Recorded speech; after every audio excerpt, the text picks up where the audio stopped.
engines, steaming engines, pulling water through the earth. We're learning about what the Victorians had to do back then. Beams are lifted. Some died because they didn't have clean water. Pumping water from the earth. So they built a pumping station so that all the people in those villages and towns can have clean water. And the children get to see the human side of the story, not just the metalwork and the beautiful architecture, but they actually get to meet and talk to the actual people that were involved in it in Victorian times, and that's something very special and something which makes the learning and the whole trip and experience better.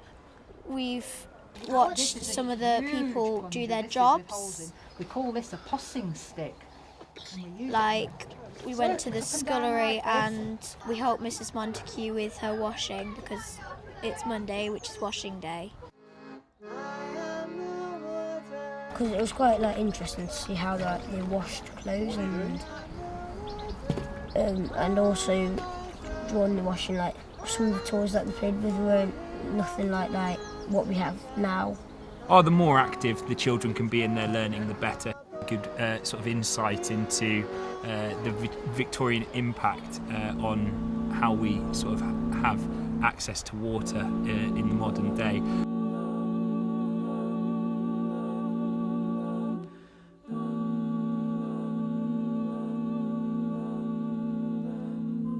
It's really brought that sort of era alive for the children. We've got to immerse ourselves not just only with the actors, but also looking around the buildings and seeing in detail how the work was actually done.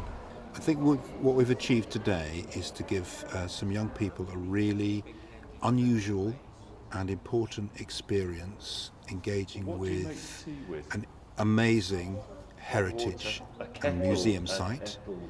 We've allowed them to step back into the past as they understand it, to see how their local history was formed, how Nottingham got clean water, to get their hands on some objects and artifacts that gave them really memorable learning experiences, to meet characters or become aware of characters who lived and worked at Papplewick.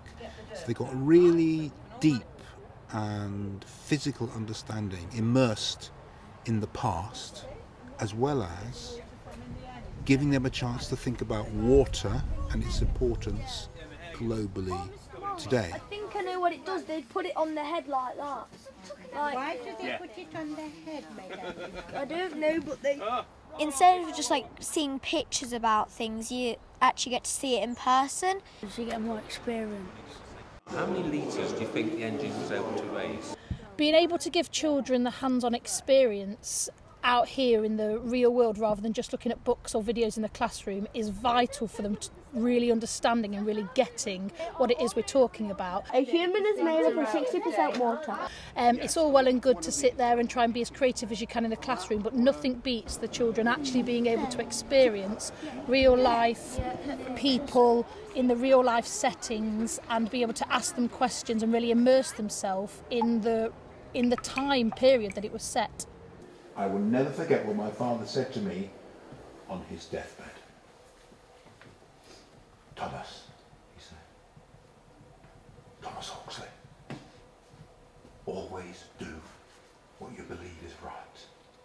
What we'd love the teachers to do is to use this visit, this 5-hour experience, as a stimulus, as a springboard for investigating an interdisciplinary curriculum based on water, but showing how water is important to all aspects of our lives, and using this very tactile, kinesthetic, memorable day as a way to inspire children to look at maths and literacy and geography and science and history.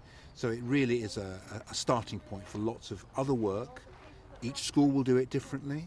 They can use the online resources, they can use the published resources, they can create their own curriculum. Being able to go down into the reservoir underneath into the ground and being able to see the big arches and to actually experience what it was like in a Victorian reservoir will be something the children will have never experienced before, and no books or videos will ever give them the same experience as actually going down and hearing the echoes and seeing the cracks and avoiding the water drops down there. It will be a one-off experience for them. It's brought history to life and Papplewick to life, and they've discovered so much about what went on here and the importance of the work that went on here for Nottingham. You learn a lot, and it's quite interesting, like some of the stuff they do, and it's like, yeah, it's really interesting. I'd just say the benefit to the children's been quite obvious already. The engagement and the enthusiasm the children have been showing has been really good to see. To get the children hooked in and engaged with the Victorians, it would be a brilliant sort of trip to go on. All sorts of learning that can be done around it. We've got the obvious historical elements, but then you've got your geography. There's links to science as well, looking at the water cycle and so on as well. So this is a cross-curricular kind of experience for the children, and has definitely got opportunities to be extended back within the classroom. For everyone, clean water, clean water, for everyone, for everyone.